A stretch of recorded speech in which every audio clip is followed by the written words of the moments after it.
APC didn't win this presidential election, if other parties had won the elections, would you have actually been aggrieved, or would you have gone back to just like the former president, Goodluck Ebele Jonathan did? Would you call to congratulate the president-elect, or would you have accepted that it was fraught with a lot of irregularities? Actually, you see, the winning pattern is very clear. If you are winning, it's going to be open. From the coalition, when you will see the result coming, you will know that really you are falling or you are winning. So if APC, had it been it's APC that lost the election, based on what they saw on ground, they will accept it. Now, we have 20-something states. Do you know that today, based on this election of the presidential and senate and rep, we have only 12 states. I don't know what will happen now, maybe in the gubernatorial election.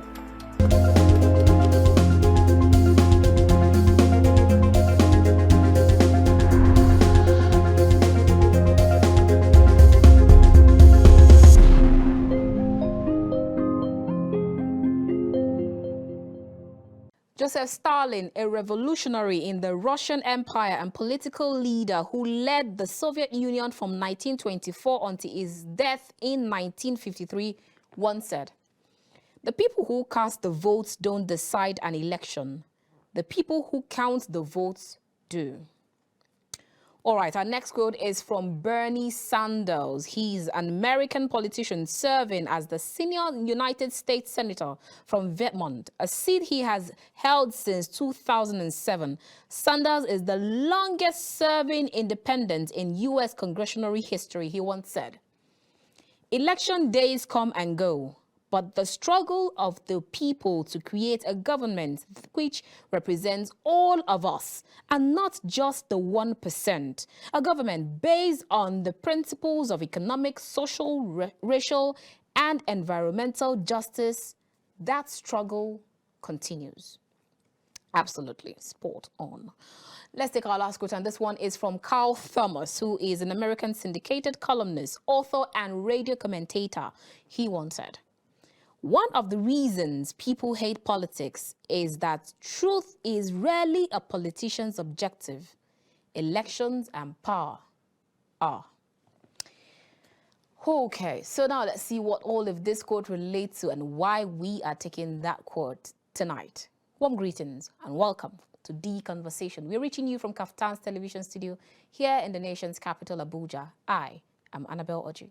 Now tonight, we will be discussing about the presidential elections that was held in 25th February 2023, and then looking at the 18th March governorship elections and House of Assembly elections that will be taking place as this Saturday. And we'll have our guest who'll join us later on the show after this timeout. So whatever you do, go get your cup of water, go get probably coffee works for you, or tea, or maybe a freshly and nicely made juice, and just sit and relax, because the conversation will kickstart immediately. Ladies and gentlemen, welcome to The Conversation.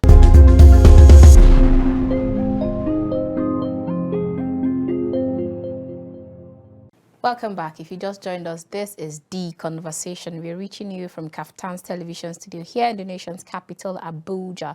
Tonight, we're speaking with Honorable Captain Yahaya Jarabu Umar, retired, and he is the National Coordinator, Northern Alliance Movement for Tinubu Shetima Support Group. It's good to have you on the show. Thank you, Annabel. How are you? Great to have you. All right, now let's talk about the past elections, February 25th elections that took place across the country, presidential, senatorial, and House of Representative elections, which to a lot of people have been marred with so many controversies across board, different political parties, different people saying different things. Let's start with getting your thoughts, even though we know that your presidential candidate came out as the presidential elect. Congratulations to you and your party. Thank but you. Let's get your thoughts with regards to the elections, INEC's activities, and everything that has been happening, even up until date, all that we've been hearing. What are your thoughts on that? Actually, election is normal. in all elections, if you look at Nigerian history, from 1979, for example, you see agitation by the opponent against the winner. It's normal thing in politics. It happened in 1999.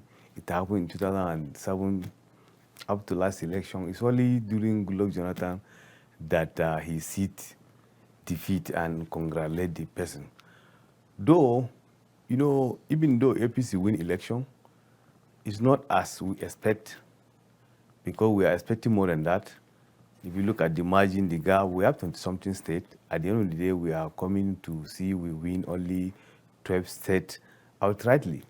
So the force for horse riding affects the performance of APC, despite the fact that we win. And it's a lesson. And it's a part of a cohesion in democratic concept. Looking at virtually all regions in the country have participated in the election. So that is another good thing with this 2023 election that took place in 25 February. It is a good one because the major segment of the country participated in the election, contested at the presidential level. Which are you speaking to? We are talking about now Tinubu, APC, representing the Southwest, Peter Obi, Labour, representing the Southeast, Atiku, representing the Northeast, Konkoso, representing the Northwest.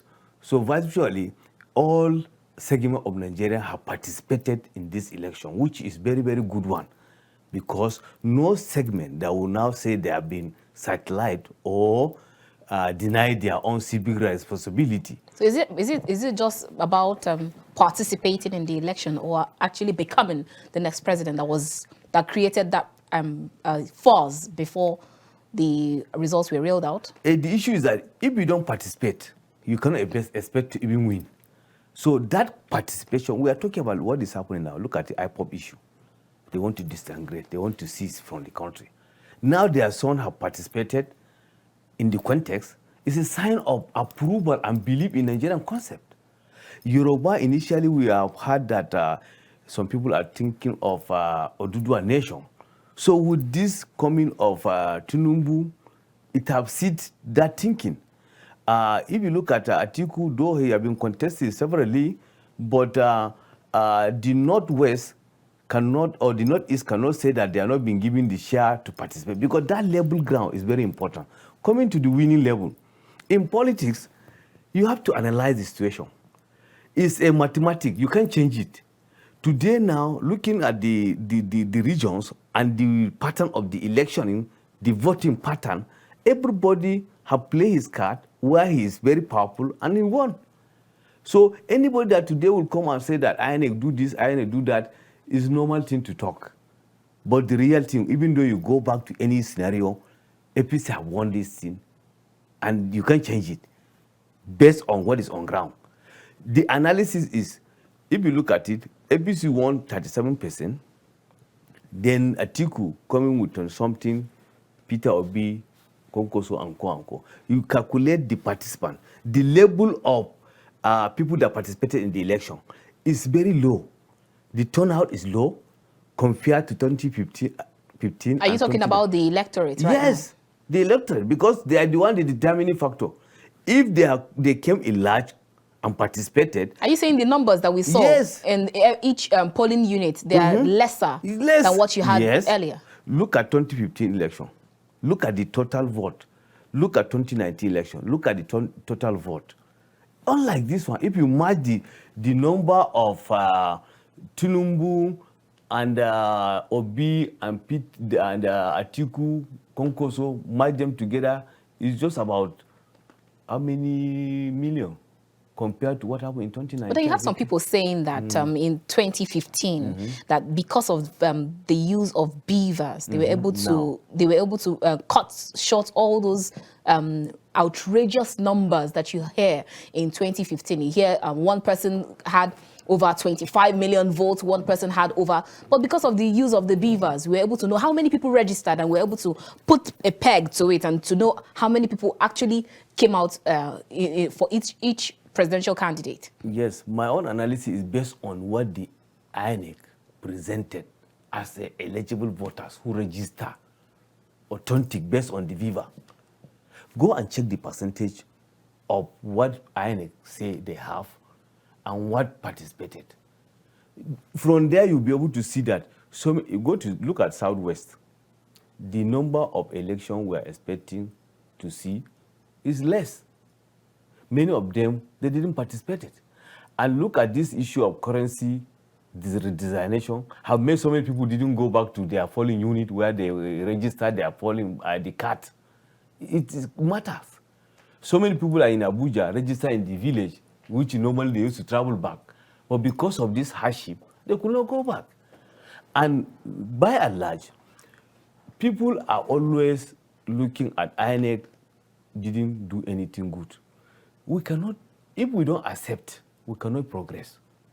Right from 1979 election, no election was accepted by any opponent, apart from what happened in 2015. Now we have international observers who are former presidents of other countries who have witnessed and have experience. They come and congratulate the president-elect.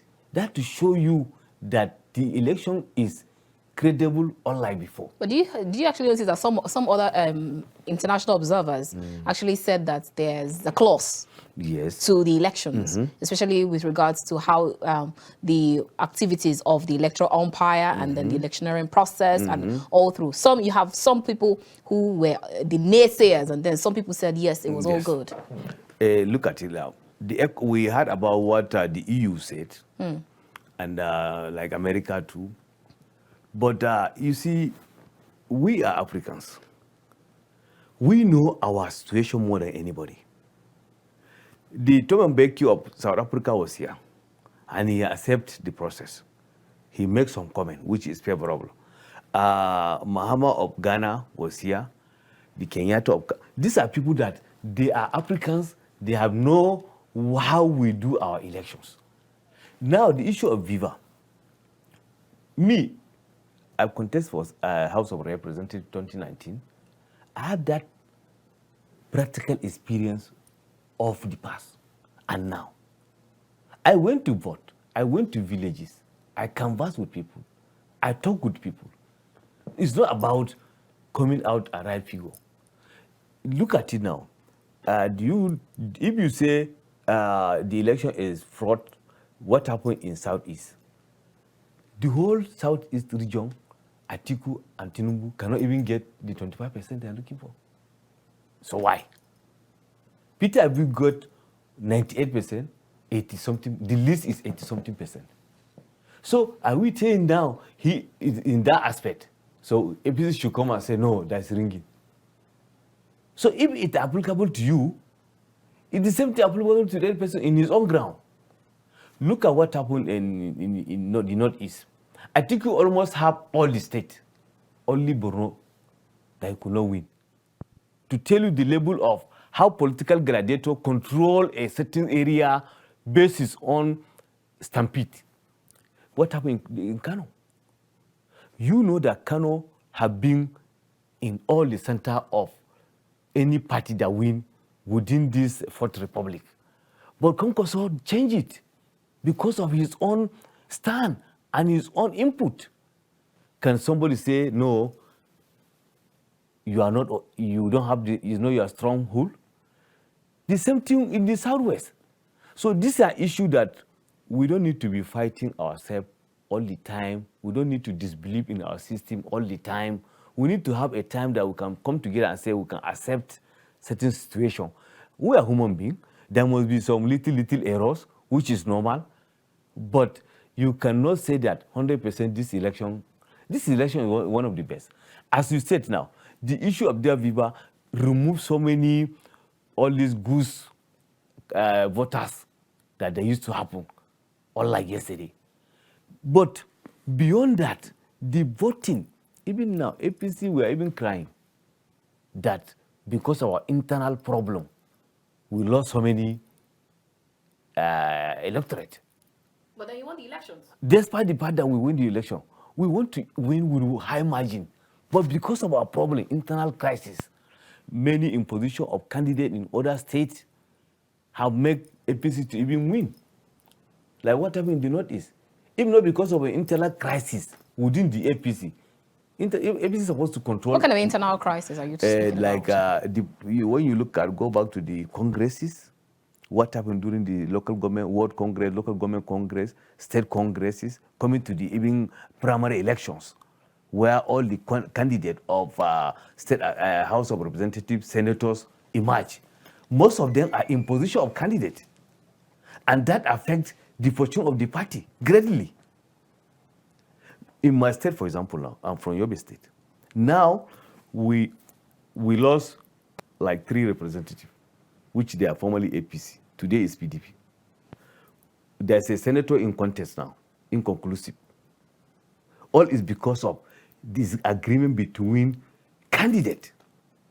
And some candidate, they either support the opposition or stay clear from supporting the APC. Let me ask you. Yeah. If APC didn't win this presidential election, if other parties had won the elections, would you have actually been aggrieved, or would you have gone back to just like the former president, Goodluck Ebele Jonathan did? Would you call to congratulate the president-elect, or would you have accepted that it was fraught with a lot of irregularities? Actually, you see, the winning pattern is very clear. If you are winning, it's going to be open. From the coalition, when you will see the result coming, you will know that really you are falling or you are winning. So if APC, had it mean it's APC that lost the election, based on what they saw on ground, they will accept it. Now, we have 20-something states. Do you know that today, based on this election of the presidential and senate and rep, we have only 12 states. I don't know what will happen now, maybe in the gubernatorial election, if the governors can be able to galvanize and come up to win, to maintain their seat. Some of them are going, some of them are retaining the seat.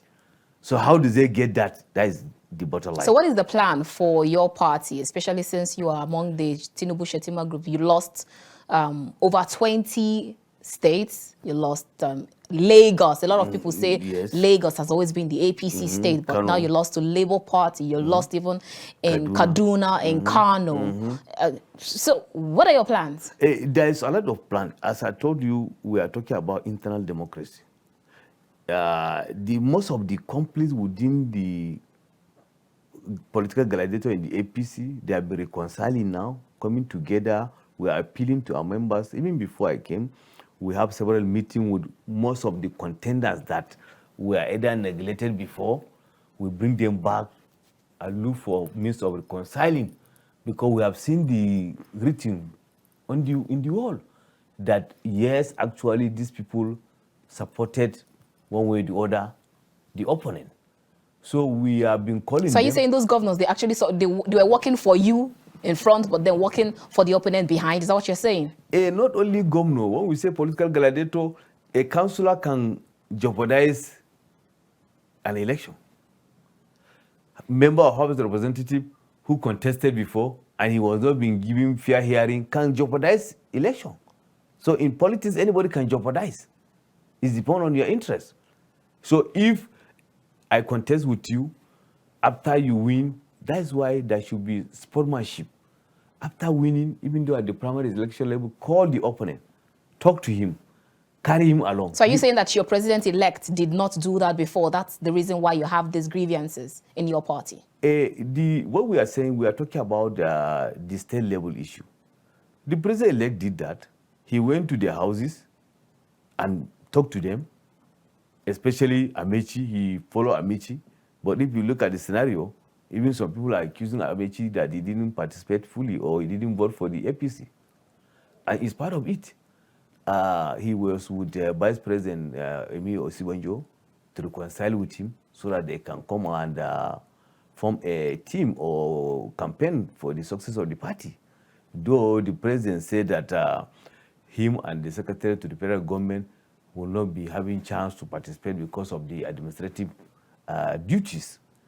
But like Annabel, he participated too in the campaign process. But what we are saying is not about what happened at the presidential level. It goes down. Politics is local. It started from the local level. A president can reconcile with his own contenders, but if at the local, when we talk about Congress, I told you about Congresses. It has great effect to the national. That's why they say from top to bottom. So if the bottom spoil, the top will crash. So those governors who did not deliver their state is because some councillors jeopardized the elections. That's what you're saying? What I'm saying is not about only council, because there are so many internal crises.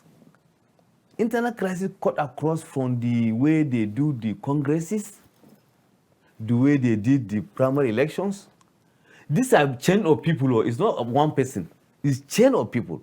When you say congresses, we have World Congress. Each ward in the state should conduct a congress and come up with their own executive. How many people in each local government, in each ward? Almost 30-something people. And these people have that problem. Some people at the locality say they don't want this person to be this. This is who they want. But it didn't go like that. They hold the grudges. They now move to the next level, which is local government. And in the same local government, maybe there's that crisis, and it will not be resolved. It goes to the state level. So people want to contest for chairmanship positions, they want to contest for local, for secretary. They are not being given. They come up with a list and say, solidarity list or whatever list, that this is what the system said. The other people will call. That's why we have so many people that cannot even stand in the party. They decamp to other parties. The camping, these are the causes of the camp. How many people from APC have decamped to PDP? Maybe because they don't have the party themselves don't even have ideologies. Not because they don't have ideology, it's because there's changes in the system. When you say party ideology, there's a manifesto of the party. The manifesto of the party holds the whole ideology. So it's left for now the politicians to implement those ideology. So any changes by those guys affect the party. But the politicians are the party. The party is the politician. But the book is the guide. If you don't follow what the book said, the book will not talk. It's you that will interpret the book. But you are the same person that wrote the book. Yes. It's interest. Look at what is happening now. We are talking about cashless issue or a new designation of currency. They went to even court. Court have even given banding. So which book passed Supreme Court? But yet, we are still dragging. We're going to talk about that. So, we'll come back to talk about that cash crunch that you brought up. In a nutshell, internal crisis of the party give all the setback. And as I said earlier, internal crisis begin from the ward level. This ward level, that is where they determine this politics. Because you keep saying the ward level, yes. Are you actually pointing fingers to some people? Do you want to put names and faces to it? No, I'm not pointing names, but it's this general scenario. I participated in all this thing I'm telling you. It's not about one person. At the ward level, let's assume they have 30-something candidates supposed to emerge. Other people are not given chance to participate. They will hold their grudges. Give them the chance to participate. Anybody that wants. Because if you don't give chance to participate, there's going to be a crisis. Initially, when they come up, even at the presidential level, they said the national chairman of the party, Senator Abdullahi Adamu, said that Ahmed Lawan is the choosing one. People go against it. What brings even sanity is that primary election that they went and do. Had they been, they single-handedly bring the Ahmed Lawan, who could not even come third. APC could come fourth. So that small internal democracy, that primary election, go and contest.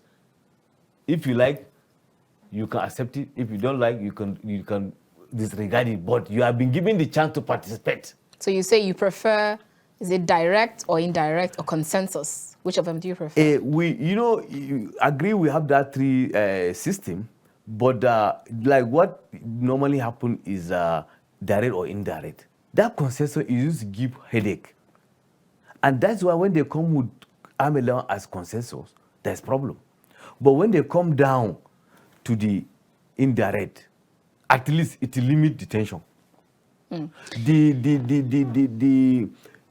direct used to have some logistic problem and monitoring problem because it's a wider participation. At times, some party may not have the capacity to hold it accurately than indirect, at least to reduce detention. Let's talk about this gale of people going to court after the elections, which has been there over time. And then people would say that is like in Nigeria's election, it's give 50% to the election polling unit, whatever happens in the polling unit during the elections, and keep the remaining 50% for tribunals, because definitely people will want to go to court. Now we'll see how a lot of political parties have actually run to court, even your own party. And then we saw how much you have politicians now getting strong legal advisors, SANs and all, bringing up SANs and people to come and help them with regards to their legal actions. Where do you actually see all of this go at the end of the day, before May 29th?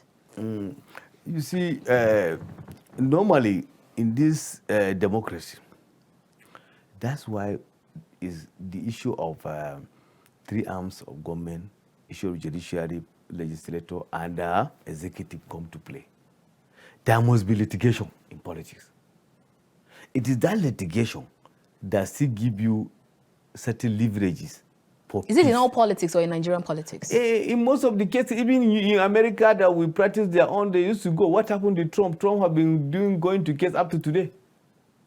So it's a normal thing in democracy.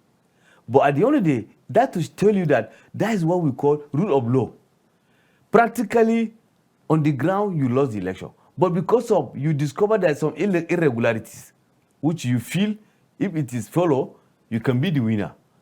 So if you go there, they have given you some of your liberty and your right. So it's now left for the judiciary to do the right thing. If they do the right thing, at least everybody will have now confidence that Nigeria has a credible judicial system. And that will bury all the crises. If you don't go to judiciary to curtail or to see how you can defend your vote or defend your ticket, at the end of the day, you may be uncomfortable with the system. But on the ground, you fail, and you feel that there's some irregularity, there's some fraud that you feel you can defend it before the court of law. If you go there, you see that you are lucky, maybe the thing is in your favor, or it's not in your favor. At the end of the day, you must come to stay where they say you are satisfied. Because after judiciary, where will you go? Do you actually, because you see, after judiciary, where will you go? Now, we already know that the judiciary is the last hope of the common man. But then we've seen cases where even the federal government of your party, and then they're having, there's the discrepancy between their orders and the court of the orders of the Supreme Court with regards to the cash Naira redesign and the cash crunch that we are having. The president is saying one thing, the governor of the CBN is saying another thing, the Supreme Court is saying something else, even the AGF is saying something else. So now, and then also you have issues where, with regards to even the Senator Ahmed Lawan that you talked about, with all that happened during his election, and then he still emerged as the senator of his constituency. You also saw the one that happened with the governor of Akwa Ibom State. Sorry, I beg your pardon. Yes, Godswill Akpabio. Yeah. With all that happened, people still ask, do I have any need or any good reason to accept the fact that the judiciary, Nigerian judiciary, is still the hope of the common man if he keeps seeing these things happen? Actually, in the judicial process, there are so many things that people outside may not know. You see, in judiciary, we talk about how evidence is too important. Admissible evidence and non-admissible evidence are there. Technicality is there. So at times, it's just like sitting down here now. this mic passed through this way. So if I put it this way, it's irregularities. It's technically knockout. Just for example, the army law you are talking about. Party has the right to nominate a candidate. Even though they do the primary is in the name of the party. It is the party that will now submit the name to even though if the person was absent? Whether it's absent or present is the responsibility of the party to submit the name. I want to tell you something. To submission of that name. Whether they did primary, they didn't do primary, is the party that is responsible to submit name. That's one. Two, if the party submit a wrong name, you have the right to challenge it before the court of law. Like the case of Amelawan. Amelawan supposed to contest for Senate. He now left and go and buy form to contest for the presidential election. Is that not what happened? The same thing with Akpabio, right?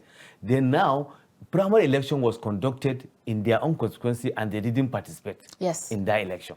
Then later now, they went, the other people went to local court, in the state court, write their own petition, and judgment was passed in the favor of the other people. They went to appeal court. Appeal court still give them the chance. Then now the Amelon or the party now, because the issue of Amelon, they say is party now. So not individual? It's not individual now. So now they now come to the Supreme Court. You see, this is technical error that happened in this moment. Oh, they wrote so you accept that there's an error there? That's why I'm telling you that there's evidence and there's what technicality. If you fail technicality, you can, with your evidence, you will not even reach where the evidence will be shown. Because you already shot yourself. Amelawan participated in the presidential election. At the back level, the election the primary that was conducted that produced Machina was asked to be cancelled. And the national headquarters of the party wrote back to the state that this election will be rescheduled. You see, the power they have, they are the one that picks that time. And now they use their power to say that one that you did, we have cancelled it and rescheduled another one. If really you are interested, you can still come and participate in the one that they want to do it because they are the one that has the power. Then now they say that the court, the lower court and the appeal court has no power on the jurisdiction of the case. So how come the higher court now made him the senator? Yes, because they don't have the jurisdiction. The case is between the national party headquarters and the law machina. So if you look at the jurisdiction in law, jurisdiction, if a court passes a judgment outside her jurisdiction, the case is not void. So the lower court and the appeal court is outside their jurisdiction. So are you saying that the Supreme Court actually gave it to him, even though he was absent, he didn't contest for that election? He contested now. They gave it to him, to the party and not to him. Is that what you're saying? Yeah, it's two elections that took place. Initially, the March on, which Amelon did not participate. They now reschedule another one, April 9th, which the other man did not participate. You understand the issue? Amela did not participate at the first one, the one that took place in March.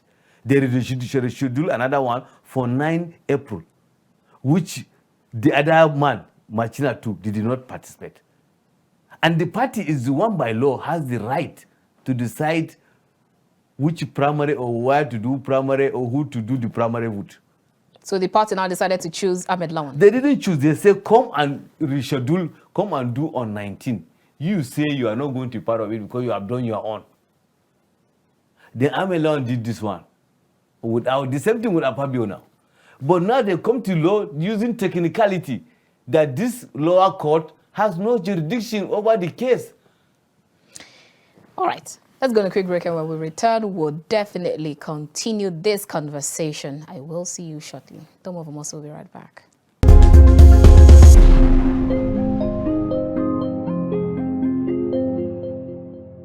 The Nation's newspaper this morning says Emefiele launches fresh plot against President-elect Tinubu. CBN boss conspires with generals on Lagos polls. Doles out 500 million naira new notes to Labour Party's campaign. Let's get your response on this. The same APC. You see, Like some people will say, is this not kingdom against kingdom? You see, issue of Emefiele. Emefiele was used by some cabals to cause so many crises at this hour. Cabals from where? From the presidency, from the party. The same, your same party? Yes. See, in politics, anything can happen. Do you know how Goodluck lost election? It is the party member that make him to lose election now. It's not everybody, it's not outsiders.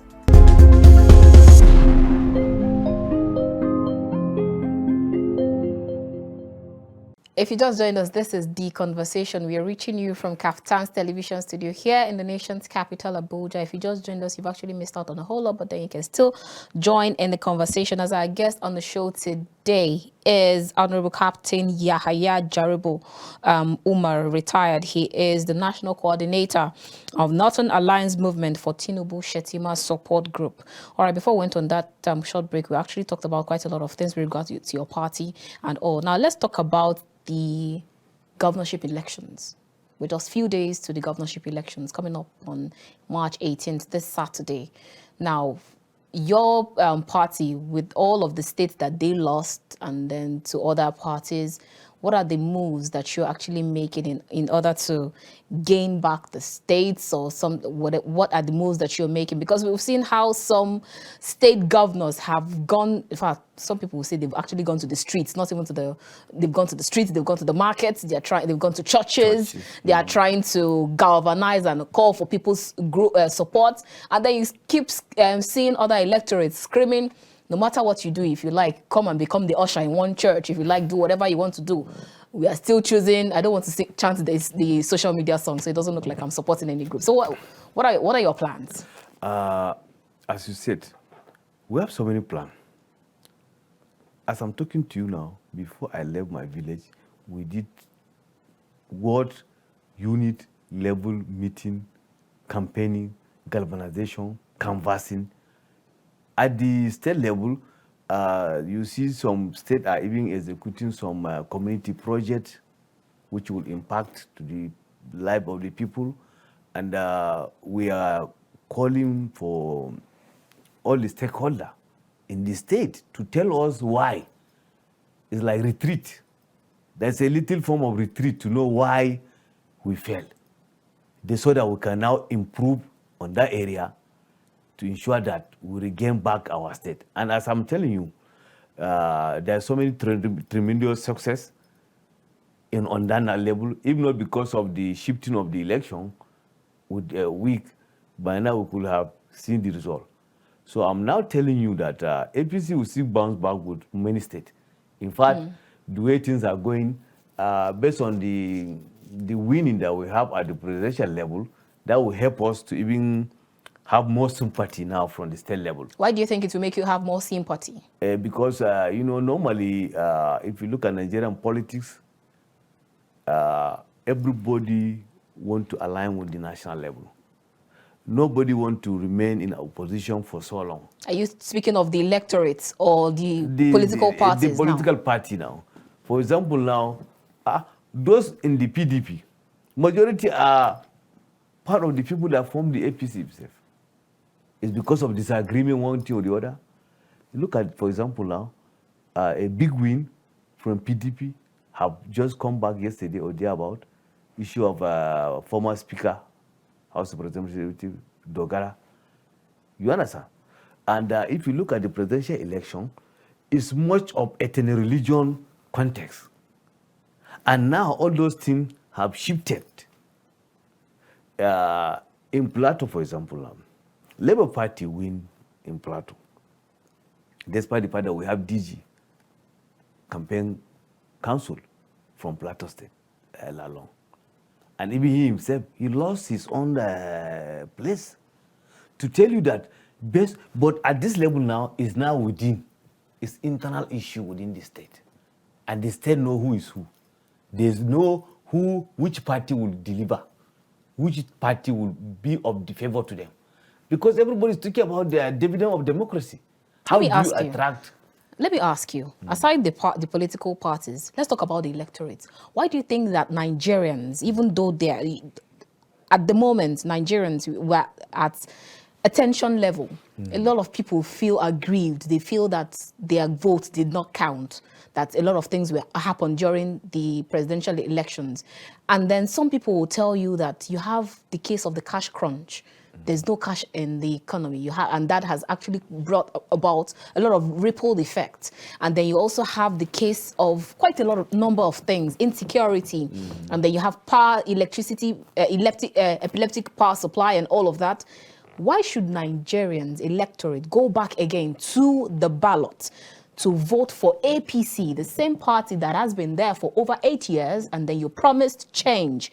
And this change they have not seen. So they decided to go. A lot of people are chanting LP. A lot of people are chanting PDP, ADC, SDP. And now you're coming back to tell them that, okay, in the governorship elections, vote APC. Why? That's why I'm saying the why is that this issue at the national level, presidential level, is eternal religion.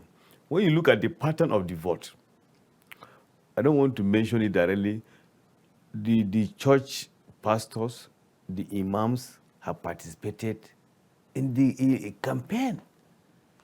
Already, people know that so many senior pastors in this country have directed their followers to certain candidates. Senior imams have directed their followers toward certain candidate. Then issue of regional, so many people vote based on their ethnicity. So if these two major political ideology have determined what the outcome of the presidential election. But now what I'm saying, at the gubernatorial level, most of these things have shifted. For example, now, you can come to a state where all the state population are Christian and you ask them to go and vote for a Muslim, or there's no any Muslim candidate. So it's internal. It's either sectional, that you are from this time is the turn of Southern Senatorial District or Northern Senatorial District or Eastern Senatorial District. So it is just a minor differences. The electorate we are talking about, the electorate are the same people that voted for APC. And they are still there. Only in some states that, for example, like Yobe is normally historically APC state. But by this election now, PDP won at the presidential level. But as I'm talking to you now, it's not going to be so in the state level. Are you so sure about that? Yes. Go back. Even the Adamawa that Atiku come from, it's going to be talk of war. Talk of war. Because the candidate, the female candidate, is very strong. Unfortunately, there's some internal problem within the APC. If not, that woman will win. Hands down. Go and check her record. This is a woman that empowered thousands of people. When she was rep, when she was senator. In fact, no man in this current dispensation that have done what she have done. Despite the fact that they have the power of incumbency, that the PDP is the state governor, but notwithstanding that, anything can happen. That woman may be the first woman to be governor in this country. It's from the Northeast. And the same thing, issue of Gombe. The governor have to wake up. And they have started. They are appealing to their people. They are doing some project that is close to the masses. And they are they are conscientizing their people. So that reason have shifted. The two eternal and religion that I've told you that affect the national election have shifted now. Now it's left for you. For example, in Plateau, last time we said Obi win Plateau State at the presidential level. PDP come third. APC come second.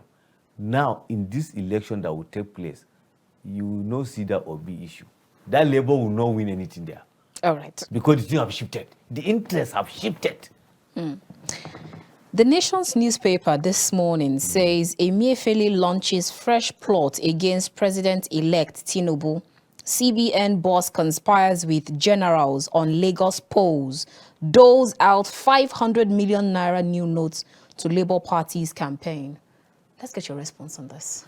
The same APC. You see, like some people will say, is this not kingdom against kingdom? You see, issue of Emefiele. Emefiele was used by some cabals to cause so many crises at this hour. Cabals from where? From the presidency, from the party. The same, your same party? Yes. See, in politics, anything can happen. Do you know how Goodluck lost election? It is the party member that make him to lose election now. It's not everybody, it's not outsiders. You don't know? During his time, when he's contesting for president, they print only one form. So that means there's no any primary election. So the same people in the party, they shifted their support and they are with you. So the issue of Emefiele, there's some people that contested at the party level, one way or the other, they could not see the opportunity to be the candidate. They're using him. The issue of cash crop, money resignation. How many years the Buhari is on the power on seat? If they want to do something, they could have done it before now. Why now? And can you see election without money? Is it possible? But he did not take that order on his own. But they brought the idea to the presidency. They convinced the president on what to do. And it happened. So if they're able to convince... So do you think that it's the president that say they should come up with this idea? They are the one that come and convince them. The president is the one that by the law that will authorize whatever will happen. So if they're able to convince the president and he accepted it, what is the guarantee that they will not be able to convince your president-elect again to accept same policy that they say is actually going to be for the benefit of the Nigerian citizens, but then it's you see the adverse effect? What is the guarantee that you will not have people who would convince your president-elect when he is sworn in? There is guarantee that nobody will convince him, because even he himself, he have rejected the situation. He have rejected the policy. And with the judgment of Supreme Court, that thing is supposed to be dead on arrival. You're not actually speaking on just this cash policy or cash redesign policy. We are speaking about across board other things in terms of insecurity, in terms of education, and all. You can't change all the policies now. You have to look at it that some policies that is in tandem with your own ideology, you can continue with them. The one that you feel there's some amendment, you can amend it.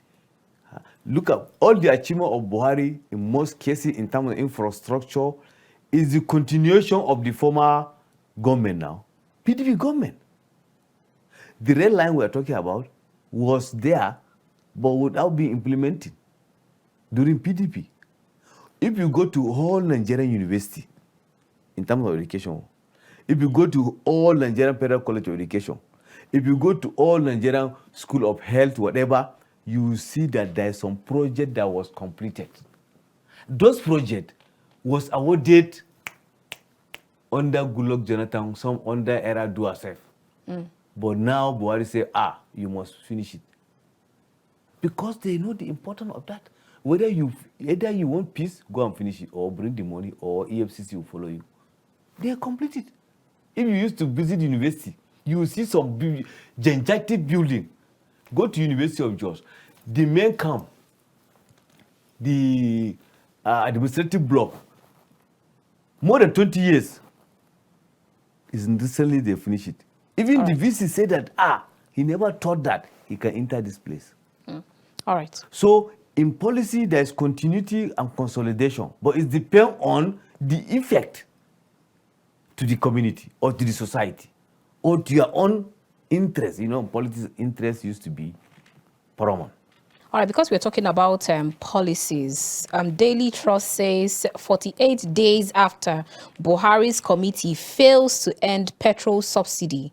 And then the writer says subsidy gulped 2.4 trillion naira in 6 months. Motorists buy at 300 naira per litre in Kaduna and other states. But yet, the presidency keeps mum. Now, we already know what happened with regards to the fuel subsidy removal, and then at some point, subsidy removal is a scam, and then later it's not a scam. But then we still keep hearing about President saying that the fuel subsidy removal still stands and all of that in probably June, July, and all. And Nigerians are saying that if a new administration comes into power and decide to remove fuel subsidy, don't you think that they should be educated, sensitized on why some of these policies should happen before those policies are being rolled out? Else, it might just become an abuse at the end of the day. Actually, you see, lack of educating the people on policy at the right time. You know, policy, if we look at the essence of governance, is the welfare and the security of the people. So if you want to do policy that will affect the people's welfare, you should carry them along. That's why these days I used to wonder, some ministries, they don't even do their work. Before, we used to have MAMSA during IBB.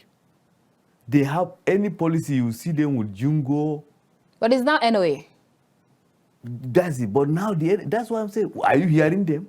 Are you seeing their activities? If you say you only talk on radio, you only go to internet, it's not enough. The majority of people are in the villages. They need to have vehicles that will be going to rural area with jingles and speaker informing them of what is happening, or like yesterday. So, but now we say we are in the era of digitalization. You can be in Abuja and just talk and sit down thinking that the thing have reached everywhere. It's not done like that. So all these NOA, they're supposed to come up with so many public enlightenment campaign on the policy of governance. They need to educate people on what the government is all about. What are the important of what the government want to do to them, to their life. So this cashless policy we are talking about, or the designation of currency, had it been there is in advance education, enlightenment to the people, it will not be like this time we are. This is just come, body discuss with it, within 2 months, everything started. Somebody don't know even about what happened, whether there is any changes of money. It is when he come to the market, you see that, they don't collect the type of money. How? So these are the issue. Then looking at what is happening in Lagos, for example, as I said earlier, the campaign of Lagos will change. The voting system will change. You see APC will now come. What's the strategy to change the campaigns? Because we see the governor of Lagos State here, there, and everywhere. That's politics. Now is their own time. During presidential, Tinubu is everywhere, Atiku is everywhere. So now it's state level. The state government have to do it. But why I'm telling you there's going to be a drastic shift in the voting pattern. These two issues I mentioned earlier, now the governor is a Christian. He is going to church. Tinubu is a Muslim. He sends his people to mosques. So there's going to be coalition, unlike the other one. And now, this election have become an eye-opener that Lagosians should be ready to face a big giant. That if you think that you sit down in your house and say, no, nobody owns Lagos, then some people are saying Lagos is no man's land. It's coming to be. So that will awaken them. So what are you saying? Is it no man's land or somebody owns? Because we've seen some group head that says they are the owner of Lagos. Yes, Lagos.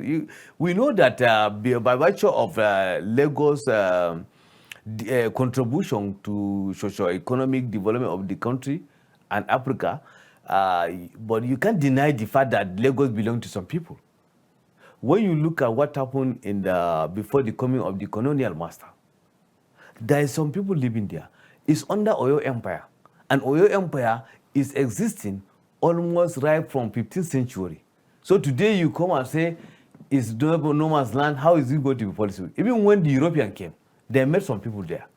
The first attack that was given to Lagos by Captain Bigcroft, he attacked the Lagos people. All right. The Oba of, I think, Akintoye or something like that. He was attacked, bombarded, he ran away from Lagos. They now later come and brought Dusumu. He controlled the Lagos. So it's the city of Yoruba people. But we know the impact. Slavery have been in the headquarters. Lagos have been the headquarters of slave trade. All the slaves within the West African coast go to Lagos. Ajayi Crowther told Bancroft and the British, if you want to end slavery, you must destroy Lagos and stop slavery from Lagos. That is when you can stop slave trade. Mm. All right, before we let you go, let's talk about your president-elect, or our president-elect, Senator Bola Ahmed Tinubu, and the activities that we should be expecting in the coming days, weeks, months, years. So you have a lot of unions that have come together to give him what they expect of him. And then on the Vanguard newspaper says, NUT, NANS, NAPTAN, ASUP, KONUA set agenda for Tinubu in education sector. And then still on the Vanguard, you have Tinubu bids to form government of national unity. The writer says Southeast, South-South being considered for Senate presidency to provide direction for zoning of speakership and others. And then you have Gbajabiamila tipped as chief of staff. Governor El Rufai, SGF. Tinubu support groups root for better as speaker. We're going to talk about that one. I want to ask you two questions, and I'd like you to embody them in one breath. Good. Because now I remember having a conversation with the president of Ohaneze, and it was a few weeks ago, and then he said that when in 2015, when the Igbos rooted for Goodluck Ebele Jonathan, even up until now, they're suffering the ripple effect in terms of nepotism, favoritism. So, according to him, they feel that probably that might be the next thing that would happen. But now we see this report saying that Tinubu bids to form national unity. Now, in that regard, I would like to hear from you. That's one on the side. And then secondly, a lot of people would say that when Senator Bola Ahmed Tinubu is sworn in and becomes the president of Nigeria, he might decide to remove some of the ministries that were taken away from Lagos and brought to Abuja and then taken back to Lagos. Ministries have some place organizations like the NPA and all of that. And then maybe, I heard someone even say that probably Lagos might return as the federal capital territory. Let's get your words on that. Actually, you see, Igbo, right? Akadibo have told them, don't put your egg in one basket. It's what happened to them in the 2015, as you said, and that thing keep on affecting them. So is it going to affect them again? Now there's even tendency, because look at the vote. As I told you here now, the 25% that require, we didn't get it from the 5 states of the Northeast. You can't expect me to labor with Musabi, then you sit down fighting me, and you expect me to give you one of the big meat. It's not possible. So that means you're saying that nepotism continues? It's no issue of nepotism. It's easy. Sometimes people used to misconcept issues or give name based on their own interests. Me and you, we are talking here. Some people are here, but they left. Why? Because they are not part of this discussion. Now, the Igbos supported Obi in totality. And you want them to be given a big force. What about other segments of the society? Politics is about what is democracy? Government of the people, for the people, by the people. You have joined another group of people, and you want to come and benefit from the one that, you see, so Igbo should. So how is preaching unity if that's... well, you see, now, the unity at the beginning is that I've given you a chance to contest. That's why democracy. We should all have our different ideas. So, but you can't expect me that you didn't participate and you want me to give you lion's share. It's not done like that. Now, why are we saying that some people are claiming Lagos is normal land because today they see that they have high vote. Go. So if they take over, would they support? Would they go and be giving or appointment portfolio to the APC candidate? Are you saying that because some Igbos did not support your candidates, they will definitely not be given a seat in the table, or they will not be given a seat. Let's leave definite. No, they will not be given a seat at the table. But it's not going to be as big as they want, as they expected. There's some appointment that is naturally by law must come from that side.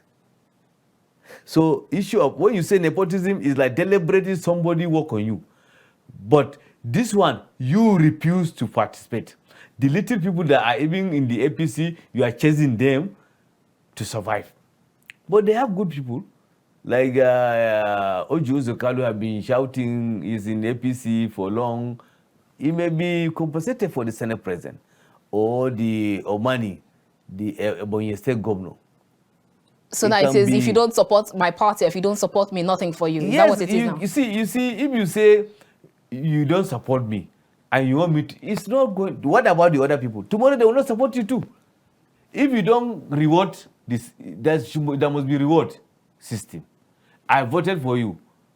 I have the right to challenge you anywhere. Because you yourself that you went to that office, you have interest. All right. Our time is fast spent. We actually have a lot to discuss, but then, like they say, time is no man's friend. Thank you so much for your time with us, Honorable Captain Yahaya Jarabu Umar. It's been a wonderful time having this talk with you. Thank you so much, Annabel. All right, viewers, that's where we end this conversation. We've been chatting with Honorable Captain Yahaya Umar, retired. He is the National Coordinator, Northern Alliance Movement for Tinubu Shetima Support Group. And it's been a wonderful time here on The Conversation. Keep watching The Conversation because you never know who my next guest will be and what my next topic will be all about. I will see you again. From the nation's capital, Abuja, I am Annabel Orji. God bless you and yours, and God bless Nigeria.